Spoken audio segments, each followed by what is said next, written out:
వేల సంవత్సరాల నుంచి ఊరికి దూరంగా ఉంటూ తినడానికి తిండి లేక, వేసుకోవడానికి బట్టలు లేక, చేసుకొని తినడానికి పని లేక ఈ విధమైన దుస్థితిలో మరి ఊరికి దూరంగా ఉంటూ శ్మశానాలకు దగ్గరగా ఉంటూ మానవ జీవన వికాసానికి దూరంగా ఉంటూ ఉన్నటువంటి మా బ్రతుకుల్ని మరి ఈ దేశంలో ఏ దేవుడు కానీ మరి ఏ దెయ్యం కానీ మార్చలేదు.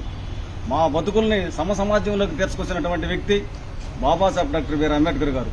మరి ఆ రోజుల్లో చూడరాని వాడిగా, అంటరాని వాడిగా, నీచుడిగా, చండాలుడిగా, మరి కనీసం తినటానికి లేనటువంటి స్థితిలో అంబేద్కర్ గారు మరి తన కాపురాన్ని, పిల్లలను, జీవితాన్ని, ఆరోగ్యాన్ని పోగొట్టుకొని రాజ్యాంగం ద్వారా మాకు కొన్ని హక్కులను కల్పించి, రిజర్వేషన్లు కల్పించి, ఈ రిజర్వేషన్ల ద్వారా మరి చదువుకొని బాగుపడనంటే మరి ఈ రిజర్వేషన్ కోటాలో చదువుకొని నిన్నగాక మొన్న ఈయన ఉద్యోగం సంపాదించుకొని ఈ ఉద్యోగం వచ్చిన తర్వాత వెంకటేశ్వర స్వామి గుడిలో ఈయన కుటుంబం అంతా వెళ్లి మరి అక్కడ కానుకలు వేసి మొత్తం గుండు కొట్టించుకొని రావడం జరిగింది.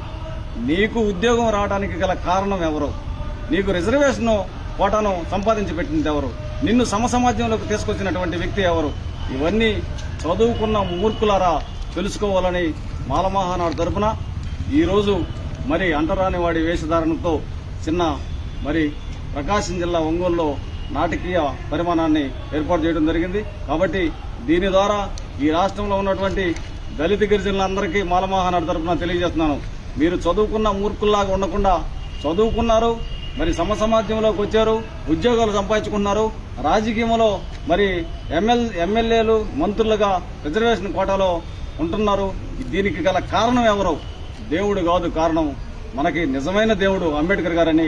కాబట్టి మీరు అంబేద్కర్ గారినే మనం దేవుడిలాగా కొలవాలని మాలమహానాడు తరపున తెలియజేస్తున్నాం. కొంచెం